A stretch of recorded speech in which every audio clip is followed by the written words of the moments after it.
کہو اگر انسان اور جن سب مل کر چاہے کہ قرآن جیسی کوئی چیز بنا لائیں تو وہ نہیں لا سکیں گے، چاہے وہ آپس میں ایک دوسرے کی مدد ہی کیوں نہ کر لیں۔ یہ نہیں لا وہ سکتے۔ آیت ہے۔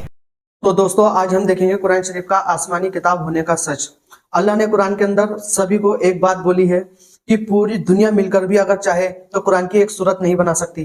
پوری دنیا کے اندر سارے جنات مل کے بھی، سائنس والے بھی مل کے ایک قرآن کی ایک صورت نہیں بنا سکتے۔ آئیے یہ دیکھتے ہیں گڑت کا اور قرآن کا کیا سمبند ہے۔ قرآن کے اندر 24 بار اگر عورت کا نام آیا ہے تو 24 بار مرد کا نام آیا ہے، جس میں اللہ پوری دنیا کے انسانوں بے شک، یہاں تک کہ جنوں کو بھی کھلا چیلنج کرتا ہے کہ اگر ہمت ہے تو قرآن جیسی کوئی چیز بنا کے دکھا۔ کھلا چیلنج قرآن تو کرتا ہے۔ بہت بڑی ہے، ایک سورہ بھی چھوڑو، قرآن کی ایک آیت جیسی ہی کوئی آیت بنا کے دکھا دو، چاہے دنیا کے سارے سائنٹسٹ، پوری دنیا کے فلسفرز، پوری دنیا کے لیکھک شاعر سب اکٹھا ہو جائیں تو بھی اس قرآن جیسی کوئی چیز نہیں بنا سکتے۔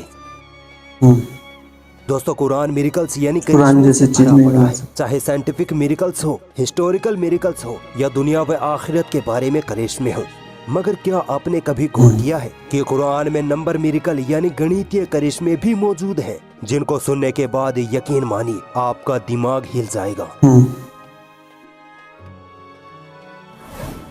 نمبر 7 کا میریکل۔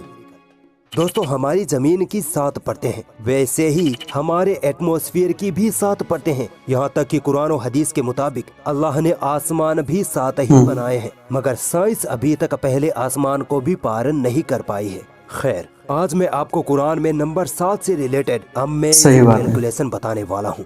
دوستو قرآن میں آسمان 7 بتائے گئے ہیں، اور حیرانی کی بات ہے کہ قرآن میں 7 آسمان والی آیتیں بھی 7 ہی ہیں۔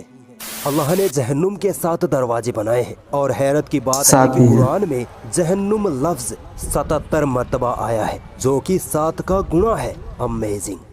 دوستو قرآن میں پہلی مرتبہ 7 لفظ یعنی سبا سورہ بقرہ کی آیت نمبر 29 میں آیا ہے، اور آخری مرتبہ 7 لفظ کا ذکر سورہ النبا کی آیت نمبر 12 میں آیا ہے۔ اب یہاں اپنا دماغ تیز رکھنا، کیونکہ اب آپ اور بھی زیادہ حیران ہونے والے ہیں۔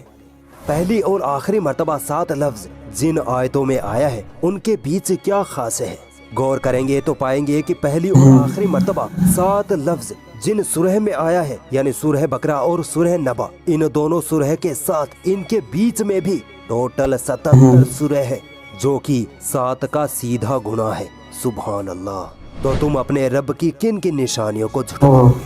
ابھی آگے اور دیکھیے، جس آیت میں 7 لفظ پہلی مرتبہ ذکر ہوا، اس آیت سے آخری مرتبہ 7 لفظ کا ذکر والی آیت تک ٹوٹل 5649 آیتیں ہیں۔ امیزنگلی یہ نمبر بھی 7 کا گنا ہے۔ 7 لفظ پہلی بار سورہ بقرہ میں اور آخری بار سورہ نبا میں آیا۔ اب آپ گیس کریے کہ اس میں اللہ کی کیا قدرت چھپی ہے۔ آپ اگر غور کرو تو سورہ بقرہ سے سورہ نبا تک کل 5705 آیتیں ہیں، جو سیدھا 7 کا گنا ہے۔ پہلی مرتبہ جس آیت میں 7 لفظ کا ذکر آیا، اس سے پہلے ٹوٹل 35 آیتیں ہیں، 7 سورہ فاتحہ کی اور 28 سورہ بقرہ کی۔ یہ 35 نمبر بھی 7 کا گنا ہے۔ اور آخری مرتبہ جس آیت میں 7 لفظ کا ذکر آیا یعنی سورہ نبا کی آیت نمبر 12 ہے، اس آیت سے پہلے قرآن میں 5684 آیتیں پڑتی ہیں۔ حیرانی کی بات ہے کہ یہ نمبر بھی 7 کا ملٹیپلائی ہے۔ کیا اب بھی لوگ یہی کہیں گے کہ یہ صرف کوئنسیڈنس ہے؟ تو پھر آؤ اور سنو، قرآن میں آدمی لفظ 24 بار آیا ہے، تو وہی عورت لفظ بھی 24 بار ہی آیا ہے۔ دنیا لفظ 115 بار، تو 24 بار آیا ہے۔ 115 بار۔ 88 مرتبہ فرشتہ لفظ، تو جناب 88 مرتبہ ہی شیطان لفظ کا استعمال ہوا ہے۔ 145 بار زندگی لفظ، 145 بار ہی موت لفظ کا ذکر قرآن نے کیا ہے۔ کیا اب بھی یہی کہو گے کہ قرآن اللہ کا کلام نہیں ہے؟ حدیثوں کے مطابق زکوٰۃ دینے سے مال و دولت میں واقع میں یہ کتاب آسمانی کتاب ہے، اور برکت لفظ کا ایک دوسرے سے کنیکشن ہے۔ اب دیکھیں قرآن میں زکوٰۃ لفظ 32 بار آیا ہے، تو وہیں برکت لفظ بھی 32 بار ہی آیا ہے۔ ابلیس جو سارے شیطانوں کا سردار ہے، قرآن میں ابلیس لفظ 11 بار آیا ہے۔ حیرانی کی بات ہے کہ قرآن میں ابلیس سے پناہ مانگنے کا ذکر بھی 11 بار ہی ہوا ہے۔